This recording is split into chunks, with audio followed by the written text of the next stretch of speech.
from an undisclosed location in the Great Western Desert in the land of the free and autonomous Native American people.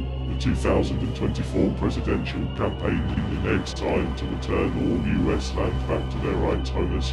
This is the Ben Zion Podcast. Techno-communism will win.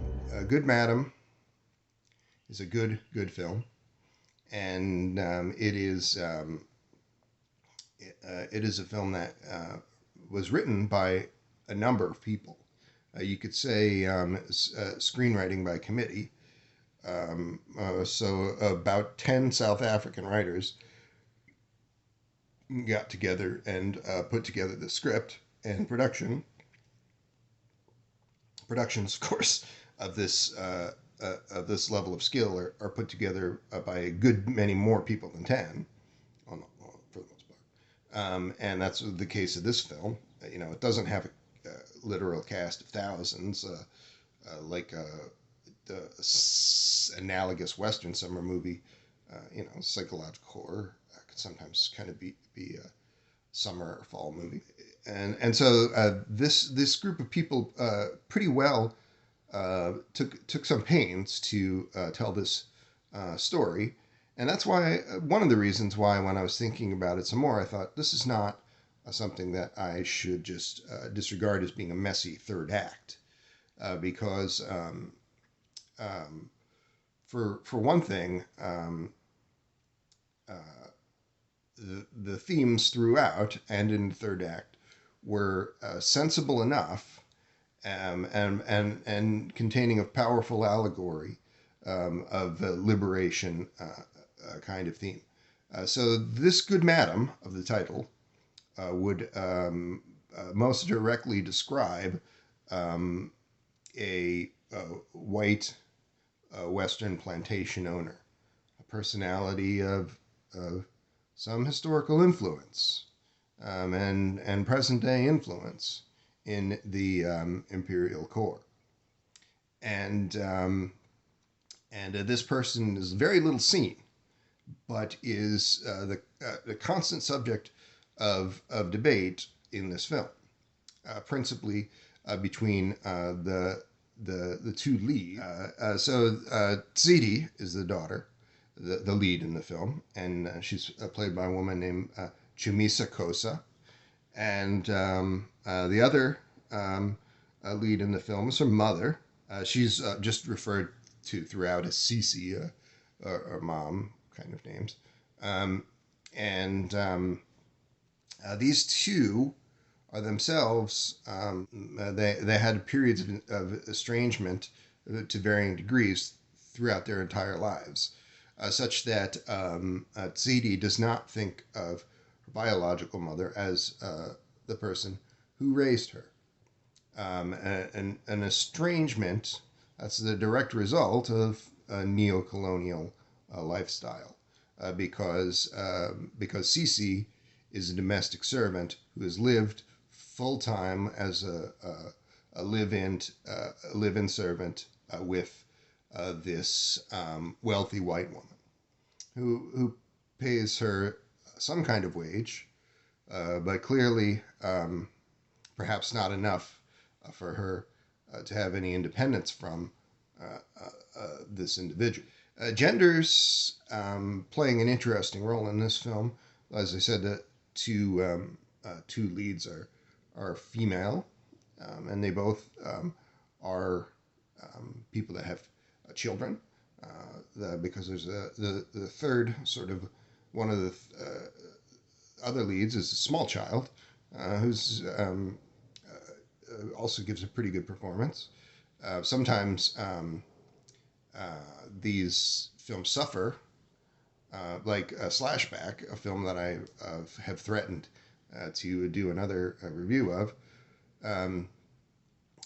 which of the three that film type products that I mentioned on this podcast thus far, Pantheon, transhumanist,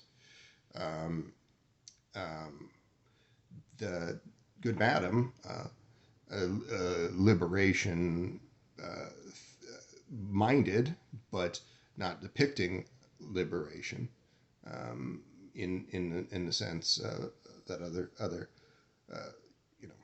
the thing that something that comes to mind that was banned in the U.S. for depicting liberation is the John Legend television show Underground, and the Sinclair Group, Christ the Fascist media organization, went to some pains to see that this show Underground, which depicts the Underground Railroad, but depicts personalities and actions therein in such a way as to maybe quicken the heart rate and lead people to liberation-minded thinking or even action. So the Sinclair Group, being people who like the modern-day apartheid state of the United States, dislike black folks, they said, we can't have this. So this show, which was a commercial and critical success in the U.S., was just inexplicably done away with. And a little bit like what I mentioned maybe with Pantheon, but a more egregious example, because Pantheon, what happened there? The most likely example is just people kind of being a pain in the butt. But here, the Sinclair Group just destroyed something because it was good and righteous, and that is almost the definition of the American power. Good madam, I just saw in the review that I was looking at a moment ago again a word that confused me a little bit in watching it, although not I did know this context, but I had to think about it for a second, which is perhaps one of the terms that you see in this that is as shocking as anything in the film almost is this term coconut, which describes in this context someone who is a kind of class traitor, a person who would be described by the definitions of the narrative as a person who is black on the outside but white on the inside, so this kind of person is the sort of person that Cece was not as a young person, as we see very clearly in the third act, but the person that she became, and also the person that Ziti becomes in the third act. I'm giving spoilers, spoiler alert, by the one supernatural conceit of the story. I said that this is a psychological horror as opposed to supernatural horror, but that maybe is a matter of some debate, because the third act has quite literal supernatural elements that seem to be occurring. But the only time that we see that supernatural element, just like the only time that we see a depiction of Euro-American, is in cementing this idea that colonialism and Western violence is an inescapable set of institutions. And I'll say also there's relatively less male activity in this story, but the one empathetic one of the male characters are not unempathetic, but the perhaps most empathetic male character in the story is Cece's son, who was also raised in a kind of forced estrangement that this colonialist set of institutions brought about. But he was raised to be effectively the good madam's son, more so, and so he speaks the Queen's English, and he has more of an upper crust kind of lifestyle. It's teased than the other characters, but in the third act of this film, and again, spoiler alert, he is brutally executed in an well, I mean, I guess you couldn't really exactly call it an execution because it would be best described as an accident, but it's an accident that is a direct result of this death ritual for this good madam character, who is someone who's preoccupied in the story with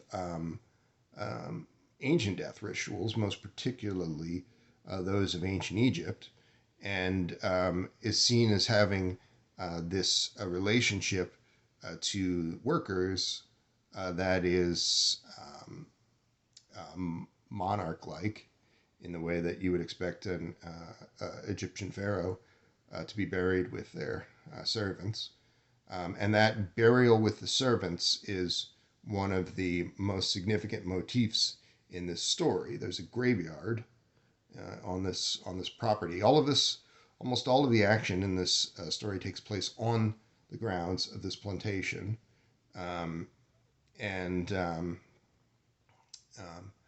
just the mere fact of that being the case, the mere fact of having all African and predominantly female cast, should be enough for any reviewer to say this is a good film, which is why it does have good reviews, even though it does have some sort of dangling threads.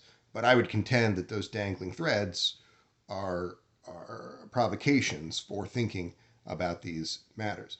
And the death of the son is certainly one such provocation. My immediate reaction was, what has happened here? Why are they killing this character who was only introduced in the latter parts of the film, and he's killed in kind of an almost a pretty confusing way. And but this is what happens to dark-skinned men throughout the world. They are sacrificed in a confusing way in service to the plantation owner, in service to the white supremacist institution. And that is the situation at the end. The good son is dead. The women have gone from being in various stages of liberation thinking to being completely enslaved. And but this is all presented in such a way as to be kind of elegant. It's not a film of tremendous violence relative to many that would have these kinds of themes. And the most jarring thing you could think of in that terms is the elements of psychological horror, which are, I think, quite artfully done. Now, again, is this a absolute 5-star film by Western standards? Probably few people would say that, although it maybe pushes up to it. But again, why would you use that yardstick to measure this kind of thing, knowing what I said, that this is any cultural property that does not contribute to liberation, contribute to the building of a humane and sustainable economic system, should be disregarded.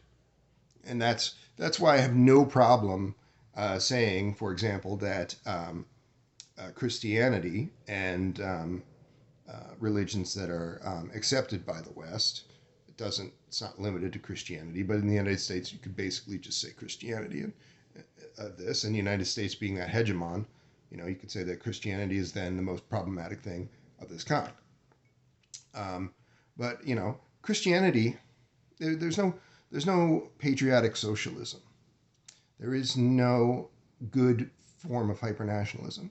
You don't get to say, I'm for liberation, but you can have a little bit of hypernationalism as a treat because you've been good. That's not the, again, there has been socialism in one country achieved in part by support from forces of this kind. But the United States is a little too micromanaged for that to occur. The United States has that unreality that has been that has been handed to us by, forced upon us by the Project Mockingbird type institutions, so much so that you can say that for all intents and purposes in the West, Christianity is Christofascism, and Christofascism is empire. And because that's the empire, the United States. What's the other empire? There is none. There's the United States and countries which serve the United States. And so to say that the primary cultural property that supports that empire, Christianism, is something that could be of service to liberation, is the most heinous of lies. And you can rightly assume that people who say that are just people who are ignorant. They don't have any understanding of these concepts of liberation or any real dedication to them. Because I know quite a lot of people who are somewhat religious in this kind of context, who consider themselves to be liberation minded.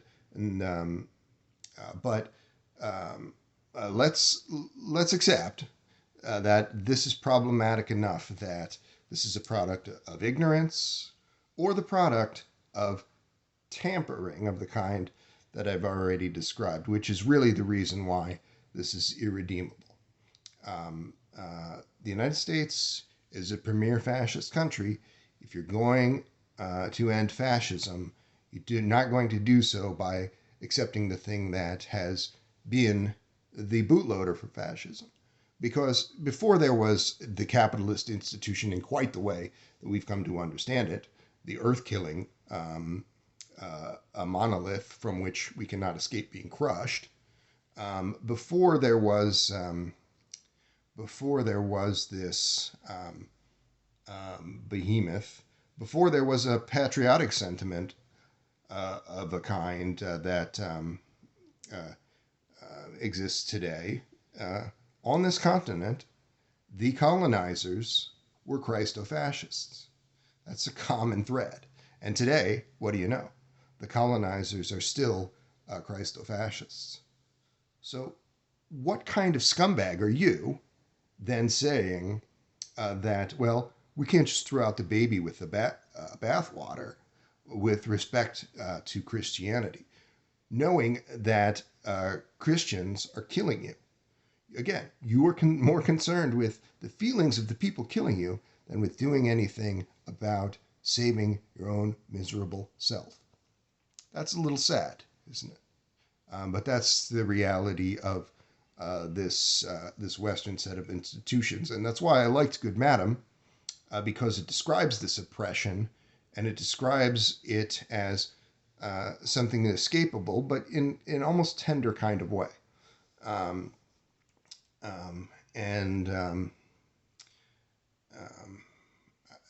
You know, if probably those few people that are watching this, some of them tuned out when we started railing against religion.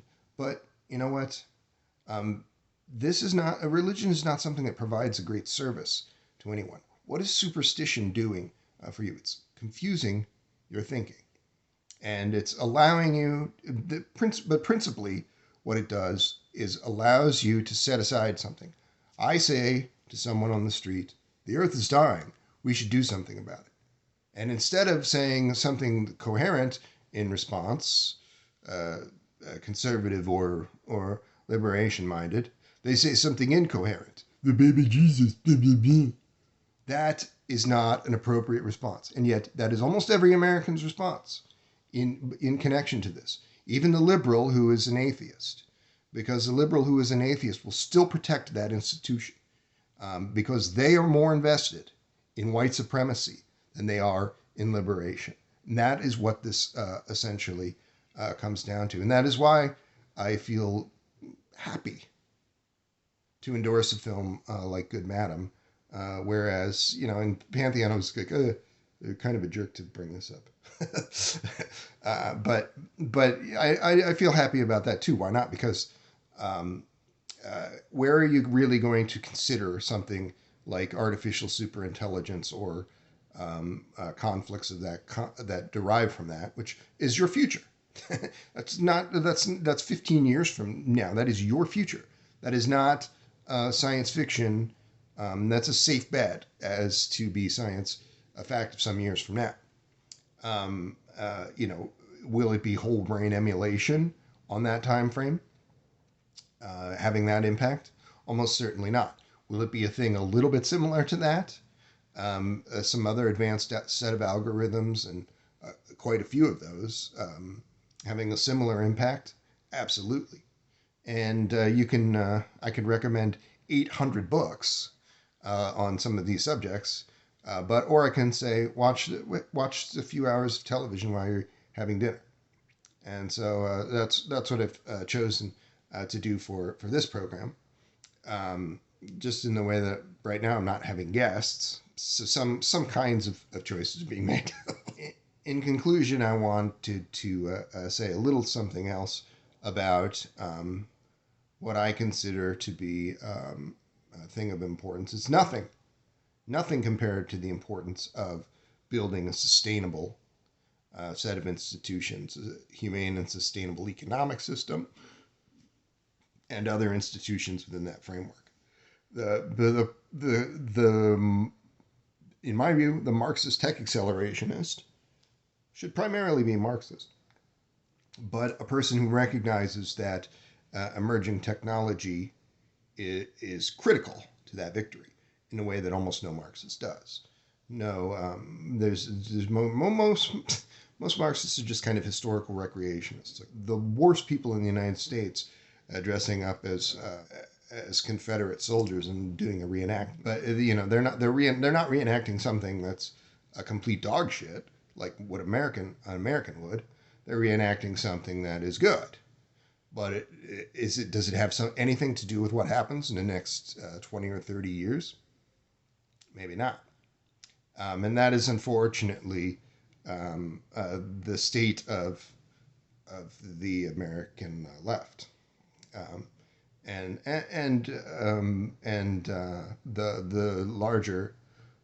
larger world revolution movement is a little better.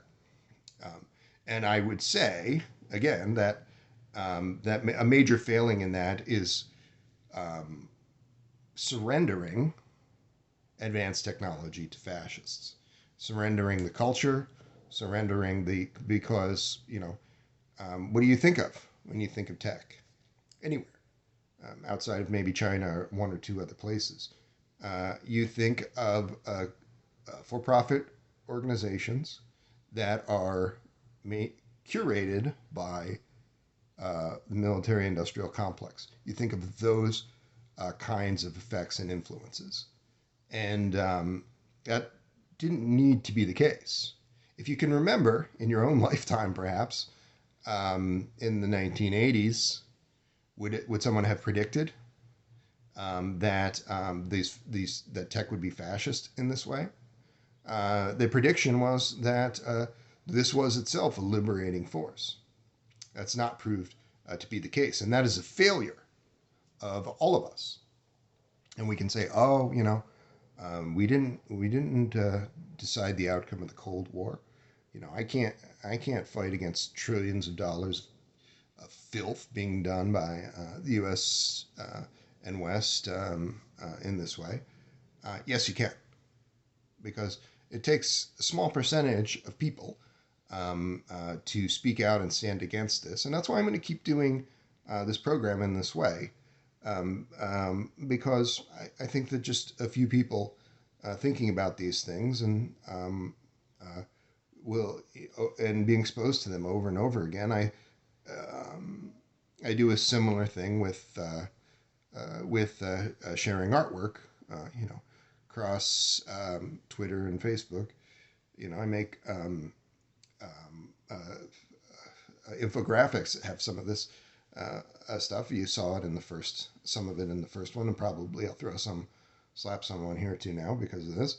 And I'm sharing these in a lot of conversations, but It's seen by a couple of people here and there, but it's over and over again. And I'd like to think that as we move towards this world where exciting things can be happening, emerging technologies means that things will necessarily change and become richer. But then that maybe that seed has been planted, and maybe that small critical mass of people who are serious-minded folks can be reached, because that is one. I have a couple of pet peeves also with Marxists, and one of them is to say that the stage has not been properly set yet for revolution, because the revolutions that occurred were, Cuba and the USSR, most notably, were messy things, right? And they didn't occur in this quite this situation like a CIA stranglehold over all acceptable speech and culture. That's a harder thing to escape. But they were nevertheless, so that messiness could exist in those achievements of socialism in the way that they probably won't be able to exist in the U.S. achievement of socialism. So I understand and respect that people say things like we must be properly educated and trained before we can undertake a revolutionary action of X, Y, or Z kind. Nevertheless, I consider that to be a form of liberalism to be saying this overmuch, because this is what liberals also say. Well, I want a better world, but are you sure that this is the right time? Concern, control, concern, control, concern, control. And so a Marxist who is going to say almost the exact same thing as a liberal can suck my fucking ass. And, I won't say names because some of the people that I would say in this context are very much more serious thinkers than myself, just in terms of the quality of the writing and stuff. But I would take a liberation-minded person of color over 1,000 of such thinkers, and I think that does maybe should be the final word of this podcast, because I promised it would never go over an hour. Thank you. Oh, I did want to say something. I made a note of it. The first note I made of this, which is to embrace you. You might not. You might be maybe, if you were following the podcast on YouTube from a few years ago. I'm assuming that you were someone who is not a hardline Marxist, and you probably have kind of said, "Well, I'll watch Ben anyway, and maybe take it with a grain of salt." But nevertheless, I want to say to you that I consider you my immortal comrade, because I think you will get there. And it might not be the case that you and I will live to see effects like universal super longevity. It might not be the case that we will live to see a world revolution. But let us believe that these things are not fated, and that we can have some influence on them. And let us accept as a narrative conceit that you are my immortal comrade, and that a man's reach must exceed his grasp, or what's a heaven for? Understanding that you're not going to get what you want, but let's have some poetic license and assume that we will, because it's not just you, it's not just me, it's a whole lot of people. Somebody's going to do it.